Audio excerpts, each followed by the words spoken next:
Hi, hello, வணக்கம் and welcome to பரினாஸ் kitchen. இன்றைக்கி நம்ம பரினாஸ் கிச்சனில் என்ன ரெசிபி பார்க்க போகிறோன்னா, சுவையான கார சட்னி எப்படி செய்கிறதுன்றதாக பார்க்க போகிறோம். வாங்க கிச்சனுக்குள்ளே போகலாம். அது செய்கிறதுக்கு முதல்ல பேனை ஸ்டவ்வில் வச்சு ஹீட் பண்ணிக்கலாம். பேன் நல்லா காஞ்சி வந்ததுக்கப்புறம் இதில் 2 to 3 tablespoons of oil வந்து நம்ம சேர்த்துக்கலாம். ஆயில் நல்லா காஞ்சி வரணும். ஆயில் நல்லா காஞ்சி வந்ததுக்கப்புறம் இதில் நான் ஒரு 2லேருந்து 3 பெரிய சைஸ் வெங்காயத்தை எடுத்து நறுக்கி வச்சுருக்கேன். அதை சேர்த்துக்கலாம். அது கூடவே 2லேருந்து 3 பல் அளவுக்கு பூண்டும் நம்ம வந்து சேர்த்துக்கலாம்.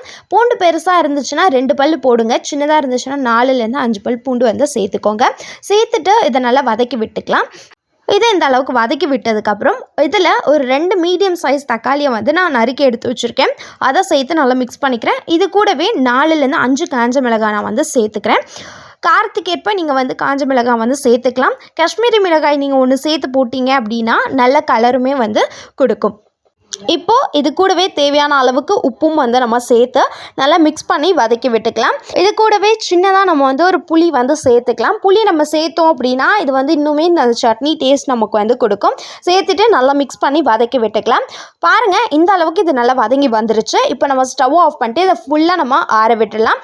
நல்லா ஆறி வந்ததுக்கப்புறம் இதை மிக்சர் ஜாரில் போட்டு நல்லா ஸ்மூத் பேஸ்ட்டாக நம்ம அரைச்சி எடுத்துகிட்டு வந்துக்கலாம். தண்ணீர் தேவைப்பட்டுச்சுன்னா கொஞ்சம் தண்ணி வந்து சேர்த்துக்கோங்க. பாருங்கள், இந்த அளவுக்கு நான் அரைச்சி எடுத்துகிட்டு வந்துட்டேன். இப்போ இதுக்கு நம்ம தாளிப்பு ரெடி பண்ணிடலாம். அதுக்கு ஒரு கடாயை ஸ்டவ்வில் வச்சுட்டு நல்லா ஹீட் ஆனதுக்கப்புறம் எண்ணெய் ஊற்றிக்கலாம்.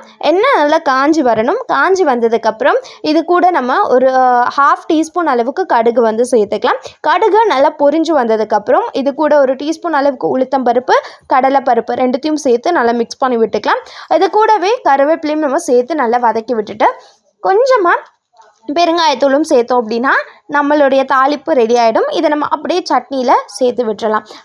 அவ்வளோதான், நம்மளோட சூப்பரான சுவையான கார சட்னி ரெடி ஆகிடுச்சு. இதை இட்லி தோசைக்கெலாம் வச்சு சாப்பிடும்போது இன்னுமே நல்ல ஒரு டேஸ்ட் கிடைக்கும். நீங்களும் இந்த ரெசிபியை கண்டிப்பாக ட்ரை பண்ணி பார்த்துட்டு எப்படி இருக்குன்னு கீழே கமெண்ட் செக்ஷனில் கமெண்ட் பண்ணுங்கள். அடுத்த நாள் வெளியில் பார்க்கலாம். see you, tata, bye bye.